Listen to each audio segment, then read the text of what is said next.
Good morning. Welcome to the Celtic Way Morning Briefing Live. I'm Tony Haggerty, Haggerty 10, and I'm joined as always today, Tuesday, August the 16th, by Sean Martin at Sean Martin TCW. Good morning, Sean.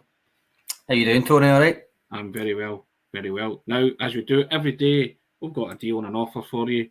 Along the bottom, ticker tape, as you can see, subscribe to the Celtic Way, support top quality journalism covering the club you love for only £1. It's £1, guys, £1 a month for full access. Can't say fairer than that. You can join us. You know what to do. We urge you to do it every day. Hit that subscribe button, and you can join us at www.celticway.co.uk/subscribe.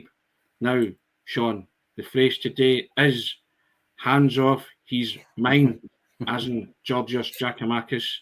Now, the font of all transfer gossip and rumour, Fabrizio Romano said that there's already been inquiries for Celtic's number 9. Mm-hmm. Number 9? No, number 7. Number 7. Sorry, yes. Number 7. He never took the number 9, remember, because Samaras told him it's too big a jersey to fill. Too big a jersey to fill. Number 7, Giorgos Giakoumakis, overhead kick specialist, goal scorer extraordinaire. And Fabrizio Romano said that Premier League clubs were sniffing around him. But he said two things, Sean. One, Celtic say he's untouchable, and also that the player's very happy at Celtic. In my opinion, he is untouchable, and Celtic should entertain anything for him. And if he's very happy, then the sign says, don't walk. He's going nowhere. He's a vital cog in the Celtic machine, isn't he, Sean? He is. A few comments like this already from Michael Ross. No way, not for sale, capital letters. Yes. The exact opposite of a for sale sign, that, I think. I think I agree with you, Tony. Again, every player has a price. Yeah. Which I suppose is a caveat to all kind of transfer reports when it comes to Celtic. In that respect, 2.5 million turning into 10 or 15 million makes good business sense for the club, but I would argue only in the short term. Yes. We spoke yesterday how integral he's going to be in this squad and how integral he was last season as well. It arguably for me, Tony, upsets the apple cart to sell him more than it would to sell Josip Juranovic. Yes, although it's in a recruitment question, it poses similar, but I would make that argument because fundamentally for me, Giakoumakis was front and centre during that title run in last season in a way that's almost unquantifiable. I know I like the statistics as well about the one-touch finishes and the hat tricks and the way that he obviously scored the league clincher and stuff like that, joint top league scorer. But the unquantifiable part is that he made it so that Kyogo wasn't missed all that much when you think about it. Yeah. How do you quantify that going forward in a season that you're competing in 4 fronts? Without a doubt, Sean. And also, he told everybody he was going to win the league, didn't he? Yeah. There's a bit about him, isn't there? And I think the Celtic fans like that about him, that he's big and robust, but he can also score goals. He's very athletic, as he's shown you with overhead kick finishes. But he's no slouch in any department, on or off the field. And he's got a bit about him. He believes he's a confidence in his own ability as well. And he believes every time he goes on the park, he'll score. And we spoke about it yesterday. He was desperate to get off the mark on Sunday, wasn't he? He was getting off the mark by hook or by crook because Kyogo's off the mark. There's that healthy rivalry and competition for the top goal scorer trophy that they both covet and want this season.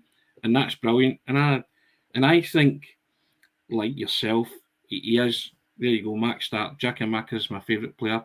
I think if you did a straw poll, a lot of Celtic supporters, Giakoumakis would come out on top. And I know there's players like Jota and Kyogo there, but Giakoumakis is a player that I think a lot of people would, Celtic supporters really, really like. There's a bit of the cult hero aspect to him, I think, because it was a dichotomy last season. His first half of the season and his second half of the season was like two different players, just statistically, just the confidence, everything. It was like two different players playing 2 different seasons. It was unbelievable, the turnaround, and that obviously came after the Livingston penalty miss, which could have, if not broken, then certainly delayed the rise if he was a different type of personality, Tony, I would suggest.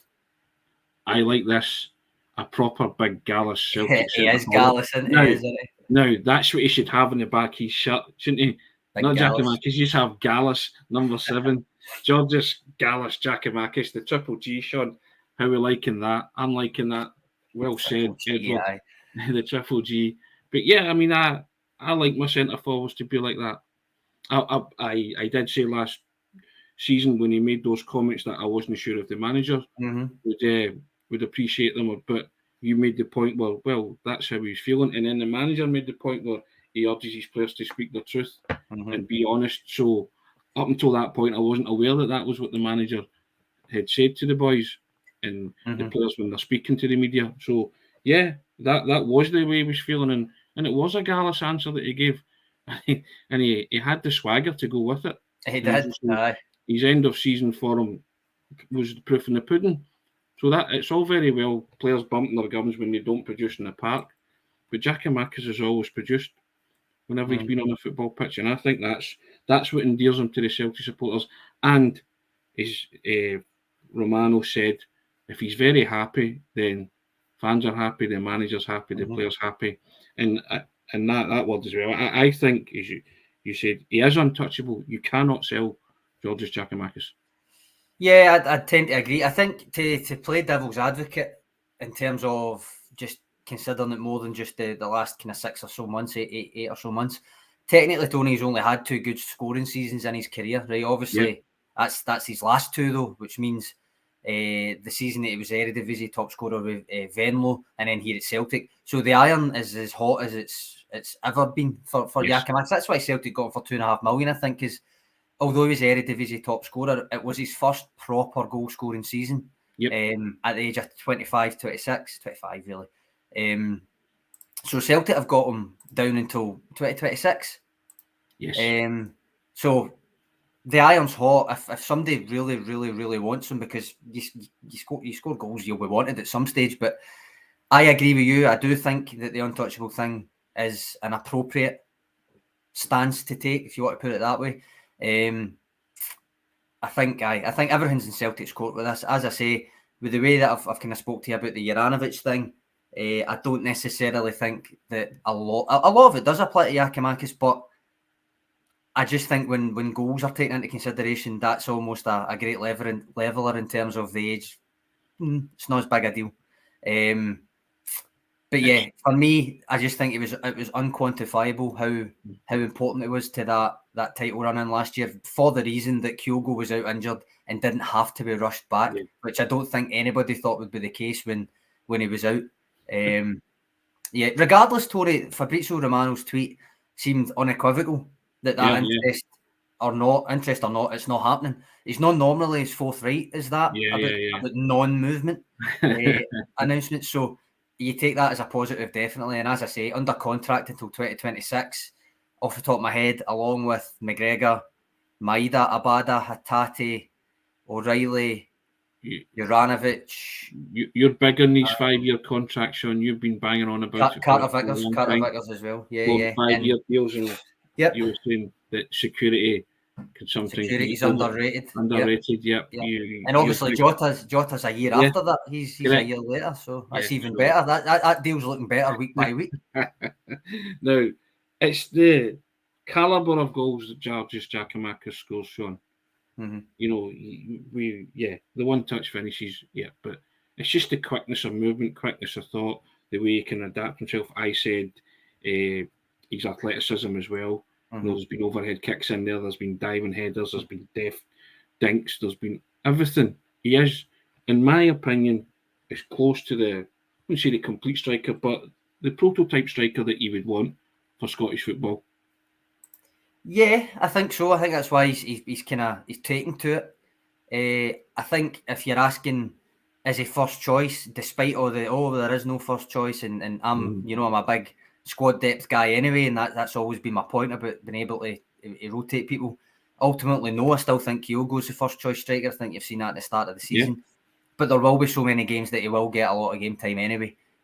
Plus, you see what happened last season where both of them had their injury worries, and there was a certain overlap, obviously, when we were talking about maybe Abada having to play through the middle and different things like that, and when some of the B team boys had to come in and different things. But it was almost in a different area of the park. Do you remember Mikael Lustig and Adam Matthews never seemed to be injured at the same time, but one of them always seemed to be injured for a while. So none of them really missed out on game time, if you know what I mean. There was an element of that last year where Giakoumakis ended up racking up a lot of game time when Kyogo was injured and stuff. This year, you hope both stay fit, but it will be more of a rotation game to get both game time rather than necessity, which I think will make a world of a difference.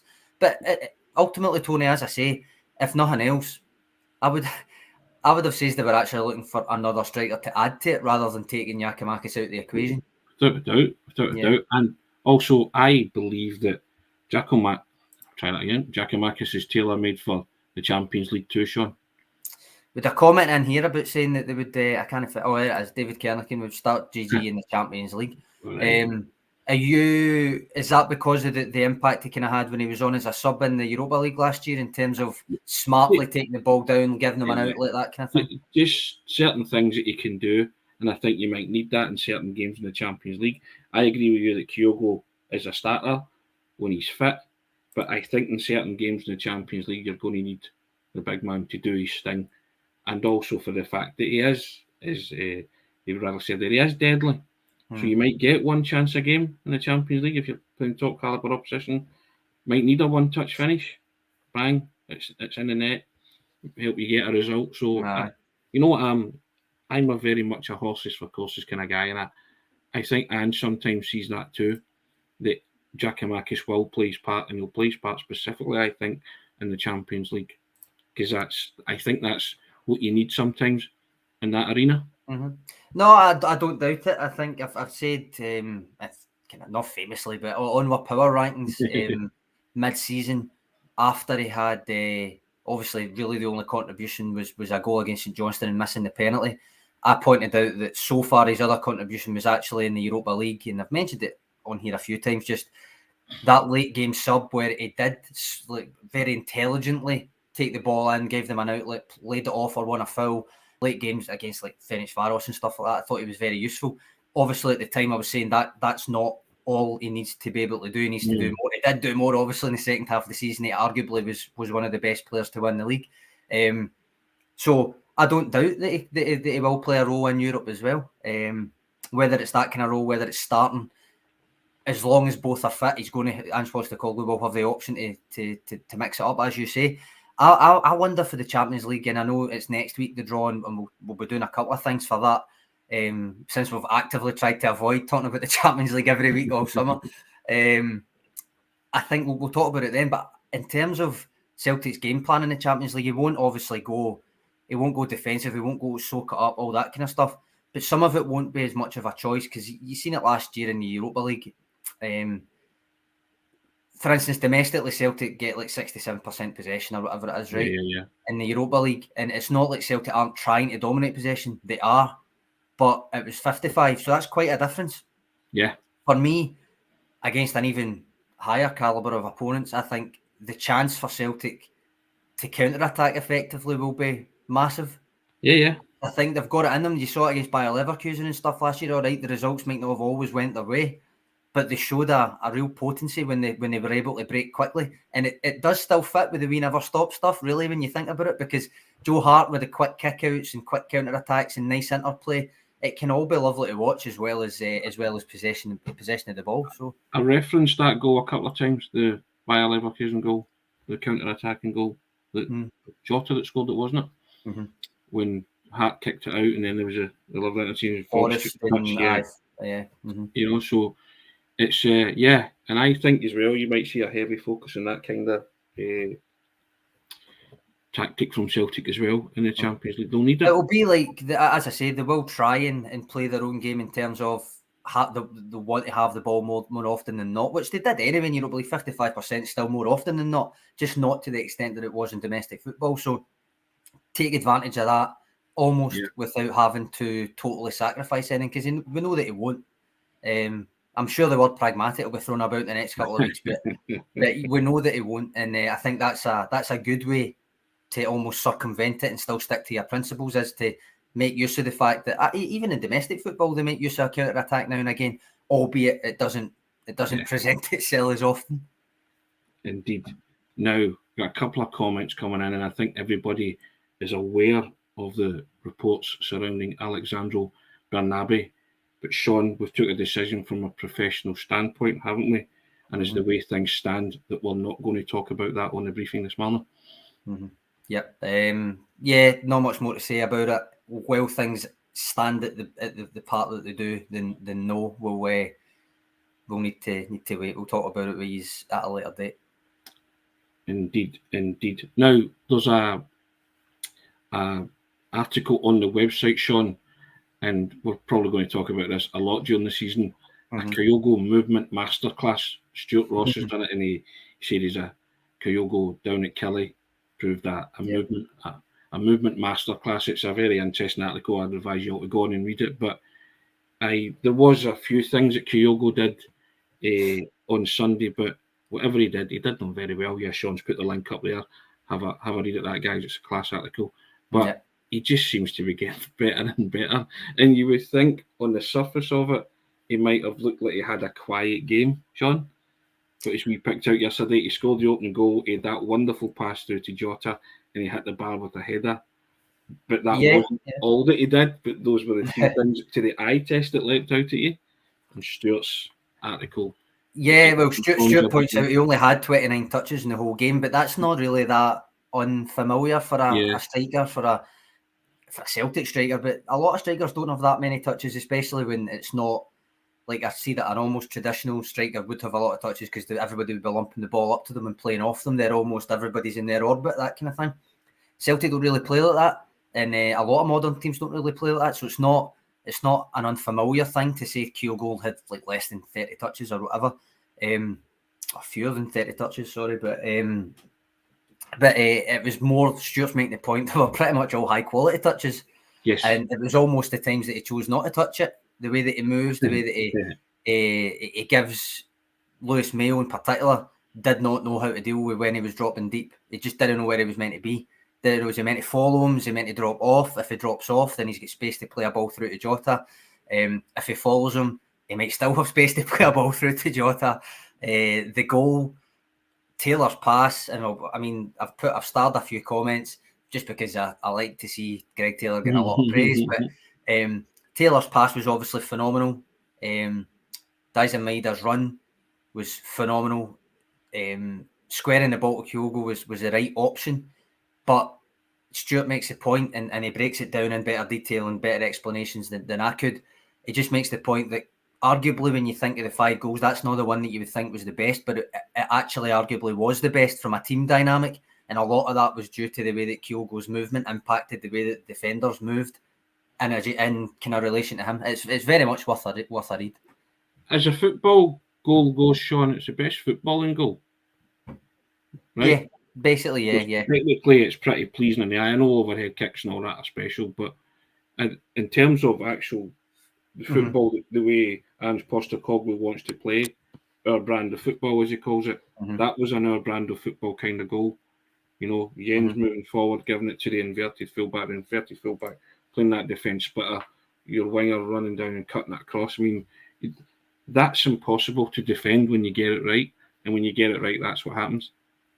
Yeah, that's what it is. And honestly, I'll just to read that. It's as I say, Stuart, as a scout and stuff like that, Stuart kind of explains it a lot better than I could. But you're right, you mentioned the eye test again, Tony. We'll bring that up because essentially we talk about the eye test a lot on here. Yeah. The site is a lot about the kind of the facts, the data, breaking it down, what actually happened. Did it match with the eye test that we're talking about on here?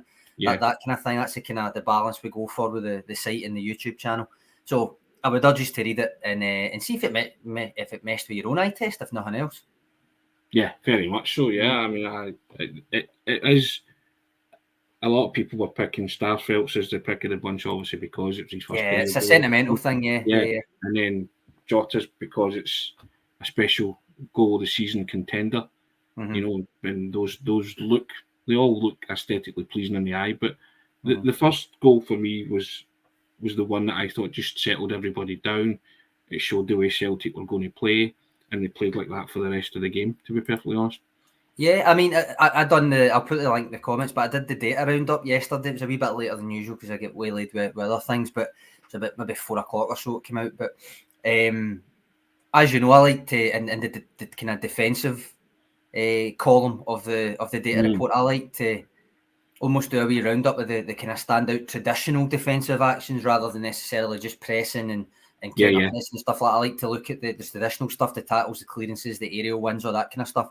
And you probably, again, this isn't something I've really noticed, although I will say that we've made the point before that Jota does put in the effort off the ball. But on Sunday, would you have been able to tell me that he had 5 tackles and a clearance, Jota? It was quite a lot of additional defensive work that he was doing as well, which I felt merited a mention in the data roundup. Well, it's also good to see that, because that's buying into that team ethic and work ethic, and you know, he wasn't the main culprit this week then, was he? No. The thing is, I mean, I would say that he showed that last season as well. Yeah, and that also says to me that he's listened to the manager, or he's took those comments on board, because he is doing defensive shifts and clearances and stuff like that. So I like that, and that's a great stat to point out, that especially in Jota, because he's not someone who you would associate with that. I mean, he often, as I say, that he does his part in terms of the pressing and different things. And he does actually get like the odd tackle and interception and stuff, but I just found it worth a mention that he get 5 tackles and a clearance and a game that, once again, it was obviously talked about for his great goal. In my eye test, previous to what you've said there about Sunday, and what you're kind of noticing now, is that Jota was quite clumsy in the tackle. Whenever he tackled, he would bundle guys over, and natural for a winger, I suppose. Yeah, but he would tackle like a striker or a forward or an attacking player. But yeah, Sean Cundy have a reluctance to get back last season, complete turnaround now. But that was my eye test was telling me, whenever he did tackle back, he would cause niggly fouls, and then to a point where you were thinking, you know, watch before it becomes persistent. The referee's giving you a wee warning: don't get involved. You know, stop being late, stop doing stupid stuff. If you're not going to win the ball, fine, but you can jockey. So that's what I've been watching. That's what I've been seeing previously with Jota. So he's probably listened to the manager and said, look. I thought you were going to say he's probably listened to me. or you, yes. Probably everybody listens to you, Sean. You know, I must, just because I'm already talking about the data report, the other thing I felt I putted out, because it was quite low-key, and we're going to have an in-depth piece on him, because he's almost been kind of feel overlooked this summer, because he's just so consistently excellent last summer. But Celtic got Cameron Carter-Vickers in permanently, Tony, do you remember? Yeah. He's not been mentioned this season, has he? Well, the pre-season obviously had maybe a couple of kind of taking a wee couple of games to get back into the swing of things, but he's not missed a beat, really. And I thought he was low-key excellent against Kilmarnock. We're going to have an in-depth piece, just not on the Kilmarnock game with Carter-Vickers, but just his role in general and how he plays it, especially coming into the Champions League games and stuff like that, and how where he might still be able to improve, where he might need to still improve, but just generally giving him a wee bit of focus, because it's almost like he's been forgotten about a wee bit, especially given that his central defensive partners changed every week again, basically. But on Sunday, Tony, his kind of traditional defensive stats were brilliant. Again, 1 tackle, which, all right, maybe isn't much for a centre-back, but 1 tackle, 2 interceptions, 8 clearances, 8 aerial wins, which was 100%, never get beaten in the air, and he wasn't dribbled past at all. So there you go. You kind of, as I say, just feel like we should. And he was also up against a pest in Kyle Lafferty. That's one word, aye. You know, yeah, but he's a pest. He's a handful, or he can be. You know, He certainly tries. He certainly tries to be. He's been a thorn in Celtic's flesh before, but I just thought the two of them, but Carter-Vickers especially, just brushed him aside. You know, and you could see that he was getting frustrated. You mentioned it in your player ratings, I think, that Kyle Lafferty was getting really frustrated by that, by the way that the centre backs were dealing with them, and obviously, I suppose, the lack of service that he was getting. By the end of the half, he was persistently fouling, and then he smacked the ball off Turnbull's head, which I thought was really petulant and should have earned him a yellow card. But I think that was down to the way Carter-Vickers and Jens were playing him. You also had the incident with Jens, I think, where I still... Straight boot. I think, I'm not sure if it was deliberate or not. I think his reputation suggests that people wouldn't believe it wasn't deliberate, if you know what I mean. But obviously, he got away with that one anyway. But he was very much cutting a frustrated figure, and I think you could see that. And that was testament to the defenders, I would say. Yeah, very much so. You know my thoughts on Cameron and Carter-Vickers.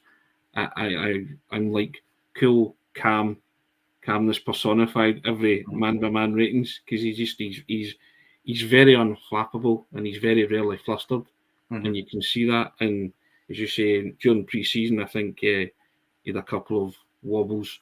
There was one in particular. I think it was the game in Poland, wasn't it? But that apart, I think the big man's tremendous, and back to his best against Kelly, says Kevin Ferrier. He's got such a high bar, Sean. That's the problem. That is the problem. He set such a huge, because he won our TCW ratings trophy for first, and which is no mean feat for a defender, because they're not glamorous players, are they? Let's be honest. They just stick to a task and do their job. But he did it really, really well, and he made such a difference. That was a whole point, and that's why he won it. He did. And what sticks out to me, Tony, and it was something you wrote, but midway through the season, maybe March or so, when you spoke to Alan Stubbs. Yes. Remember? And it wasn't just Carter-Vickers' own performances, it was the influence that he seemed to be having on Carl Starfelt's progression next to him. And I realised that Carl Starfelt was the senior partner in terms of age, but Carter-Vickers was, to me and to you, and obviously Alan Stubbs as well, the senior partner in terms of kind of calmness, ability, influence, that kind of thing. And basically Alan Stubbs, he kind of talked himself down in a way, Alan Stubbs, because he was a really good player, but basically he talked Mark Reaper up to the Cameron Carter-Vickers role, to his Carl Starfelt, basically, wasn't it, Tony, in that way? So I think there's that aspect of it as well, the influence that you have on your teammates, as well as the influence you have in your own performances. And also as well, during that, it was Stubbs that said to me that, and you took it on board as well, that it's not by accident that you're in the right position to do all these clearances and head it away and get blocks in and tackles in. That's about reading the game and knowing where to be positionally and knowing your opponent and stuff. So that was something that opened my eyes as well. Whenever I was watching him, he's very rarely caught out of position. That's the thing. He's always, and as you say that, what was it, 8 clearances or something you said on Sunday? Yep. Yeah. So, so that's, again, going back to what Stubbs was saying, that's about being in the right position, and that doesn't come about by accident, So, funny you should say that, right, about the clearances and stuff, but Carl Starfelt was only on for 35 minutes and got 9 clearances, which was the most of any player in the game at all. So I think that maybe tells you what Kilmarnock were doing near the end of the game, probably just lumping it into his kind of area of the park and hoping for the best. But it was just thought it was an odd start. 35 minutes, 9 clearances. But you've now got 4 central defenders there, Sean. Welsh, Gents, Starfelt, and Cameron Carter-Vickers, and you would be happy with any defensive pairing, wouldn't you? Probably, and obviously Chris Julian's still there technically. Looks as if he's slipped even further down the pecking order now that Maurice Jens is in. But regardless, and the one thing I always come back to this, because it was Ange Postecoglou's own words that I based it off of almost a year ago now, just after the transfer window shut, and he'd mixed up his centre defensive partnership 5 or 6 times in the opening 14 games, whatever it was. And it was using his own words that he'd said at Yokohama, which was that he doesn't like to rotate his centre-backs because it's the one area of the team he doesn't think you can get away with regular rotation. So the only thing I would be worried about, in a way, I hesitate to use the word worried, but because it's a good problem, but would be how much game time Stephen Welsh gets, for instance, to continue his progress. Is it only going to be maybe League Cup games? Once he's got a settled partnership, if it's back to Starfelt and Carter-Vickers, or if it's Carter-Vickers and Jens, because I think we all know it's Carter-Vickers at right centre-back. Then what happens to the other left centre-back that doesn't play regularly? He might change, he might decide that he does want to rotate a wee bit more, but I just think that it made a lot of sense, given the way that his teams play that you don't want to rotate that position. No. There's a lot of responsibility on your shoulders as a Celtic centre-back, a lot of it. And I don't think that rotation helps them that much. I think that's why you saw Starfelt coming on to more of a game the more that he played, the more that he partnered with Carter-Vickers. So I'm just intrigued to see how the game time split up, basically, between the centre-backs. I think it makes sense to have 4. I don't think it makes sense to just have 3. I think that wouldn't be enough cover. Yes, indeed. Now, you can make your own Carol Starfelt or Cameron Carter-Vickers impersonation, Sean, can't you? Because you can win a Celtic third kit jersey and get the name of your choice. Maybe even get Gallus on it for Giakoumakis, up to yourself. But they can win a jersey for free, Sean, can't they? The third kit. If you want a name on it, you'll need to go and get it yourself, though. So. Tell them what to do, Sean. Well, simply that link that I've put in the comments, it's the Twitter competition again. So log on to the Twitter or just click that comment. It'll take you right to the tweet that you need to retweet, and you need to follow the Celtic Way Twitter account, and then that's all. That's all you need to do. You're in the draw for later this week. Thursday, I believe that draw takes place, and the third kit's getting a lot of good comments on it. People are loving it. So get yourself in that draw to try and win the third kit jersey. It's looking mighty fine. And also, you know what to do. Subscribe to the Celtic Way. It's £1 a month for full access. Get access to the pods every day. As you say, you see Zig and Zag every day doing their thing. And also all the wonderful... To be fair, Tony, they get access to these anyway. It's the rest of the stuff. All the wonderful stuff on the site. Hit that subscribe button and join us, www.celticway.co.uk/subscribe. Sean, first class as always. Guys, thanks for your comments. So it just seems like a long time now to the Hearts game, doesn't it? Mm-hmm. Yeah, but I'm sure, Tony, I mean, this is basically the second last week without a midweek game. So it'll be hectic. It'll be absolutely hectic after that. So bring it on, Sean. That's what exactly. Yeah. Bring on the hectic stuff. Yeah. You know, we like that. We like that, but we're just enjoying watching the team perform on a weekly basis just now and playing some stuff. You know, guys at the back and the boys up front. And as Fabrizio Romano said, Giorgos Giakoumakis, Sean, he's untouchable. Not having it. You calling him Elliot Ness? Elliot Ness. He's the Elliot Ness of the Celtic team. He's untouchable indeed. And on that note, have a cracking Tuesday. Thanks, Sean. Top man. Cheers, Tony. Cheers, Trips.